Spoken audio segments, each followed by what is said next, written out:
What's going on, guys? It's Greg here.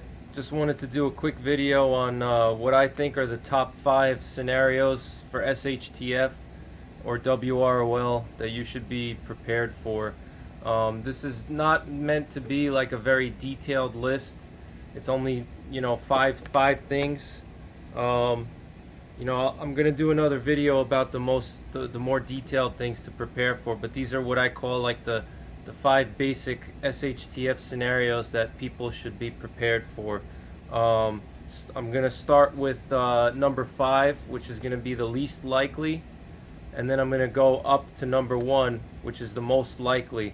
So starting with number 5 is World War III, which I believe is the least likely thing to happen. Or some type of a regional war.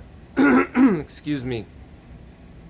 Some type of a regional war that's going to have, global impacts, So like, for example, if there was like a war in Korea or in that region, the Pacific region, if there was a war in Ukraine or something like that. Let me see here. I'm going to add regional war. Alright, so World War III or regional war. Sometimes a regional war can have a big impact on the world or over a large area, So, like I said, if you have a war in Ukraine or you have a war in Korea, it's going to have some effects here at home or in Europe or other places around the world. It's going to affect the economics. So number 5 is World War III, and gonna go to number 4 now. I just got to erase my board here.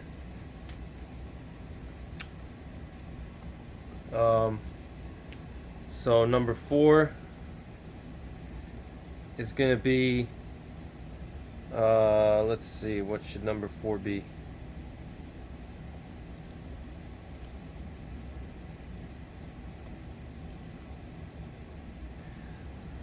Take a guess what number 4 is. It's economic collapse. Basically, this could be a stock market collapse. This could be a global financial meltdown. Some type of a global financial situation that affects the world, economic system. It could be a American, if you're from America, it could be an American thing. Whatever country you're from, wherever you are. In your home country, if there's some type of a economic collapse, you're going to want to be prepared for that.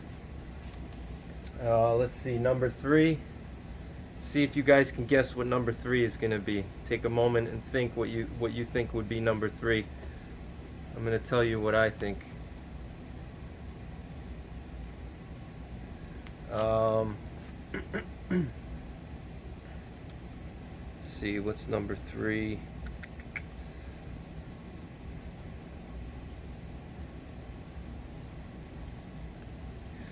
Number 3 is grid down.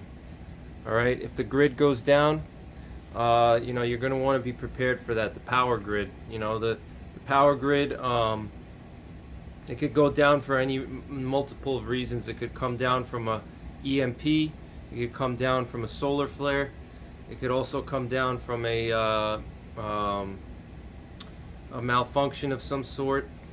I remember in 2005 in my area here in New York, we had a situation where the power went out for the entire Northeast, and it was caused by some type of a malfunction from the transmission lines up in Canada and Quebec, and it affected our whole area here. Nobody expected that, obviously. Luckily they were able to turn the power back on quickly. So it wasn't really a problem. It was out for like a day, I think, a couple of hours, and then it went back on. But at the time I was only, it was the first year after my first year of college, and I was working a summer job at a local grocery store, and I was stocking shelves actually, and I just remember that all of a sudden the whole store went black. Everything was black. And even the doors weren't working, the automatic doors in the grocery store. and there was some confusion by the customers, because there was customers in line, and they didn't know if, how to pay for their food, because the registers weren't working, so it was kind of a little bit of a panic situation. So you want to prepare for a grid down event. This can also happen from a natural disaster as well, like a hurricane, tornado, snowstorm, whatever, so any type of power grid failure, you're going to want to prepare for that. And then number 2,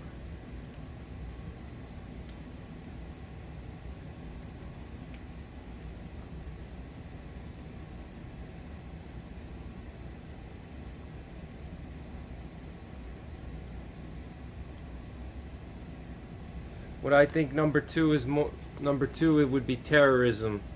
Terrorism is very likely in today's world. We've seen it overseas in Europe.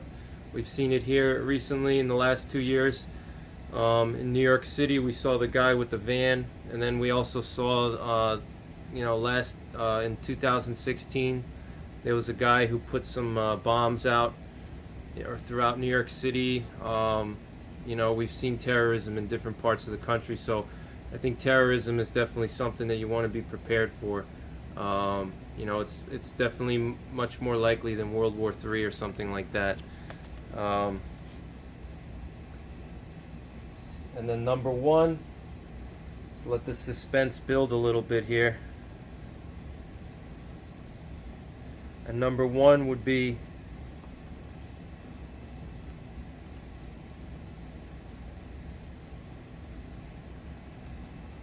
natural disasters. All right, natural disasters are something that happen all the time. We saw it last year with Hurricane Irma and Harvey.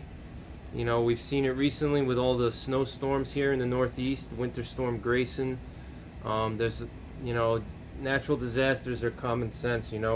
We've seen, flooding can happen, hurricanes, tornadoes, snowstorms, thunderstorms, whatever, any other type of localized, thing. Sandstorms are another one. If you live in the west, southwest, the sandstorms are a big one. And any other type of coastal flooding if you live in a coastal area. So natural disasters would be number 1.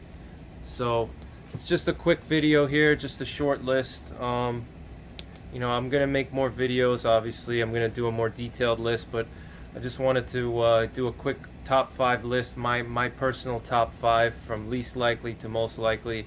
And I think that I'll do another video. I'm gonna go more in detail about the other types of things like pandemics, cyber attacks, things of that nature. Pandemics is another thing you want to think about, stuff like that. So maybe even like a robot apocalypse. That's another thing that a lot of people don't think about, is like basically like a Terminator type situation where robots take over the world, or they have some type of other effects. It doesn't have to be like a Terminator exact thing like that. It could be something else, but that could have some play on it, on prepping as well.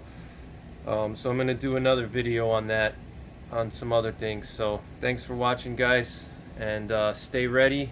Don't get lackadaisical. We have a new president now, but that doesn't mean that you can just forget about survival and prepping. You should always be prepared, because it doesn't matter who's president. Any of these scenarios can happen, whether it's a Republican or a Democrat or whatever. Any of these scenarios can happen no matter who's president. So you always want to have some preps and be ready for that. I'm not saying that you should be paranoid. I'm not saying you should wear a tinfoil hat. I'm not saying that you should spend all your free time prepping. I'm not saying that. I'm saying have some common sense preps, things for yourself, for your family, for your kids. Have some basic stuff. I'm not saying that you should go crazy or anything like that. Building. I'm not saying you should start building bunkers, or stuff like that, or spending all your hard-earned money on food storage or something. You know, I'm not saying that. I mean, if that's what you choose to do, that's great. You know, I'm not advocating that you spend all your money on prepping. You know, if you have other priorities, you know, you want to take care of those priorities first. You know, if you have to feed your children, if you have to pay the heating bill or the light bills, you know, you focus on that first, and treat prepping as a secondary thing, you know. So that's basically it, guys. I hope you're having a good start to the week, and I'll be back with more videos this week. All right, take care, God bless, and stay ready.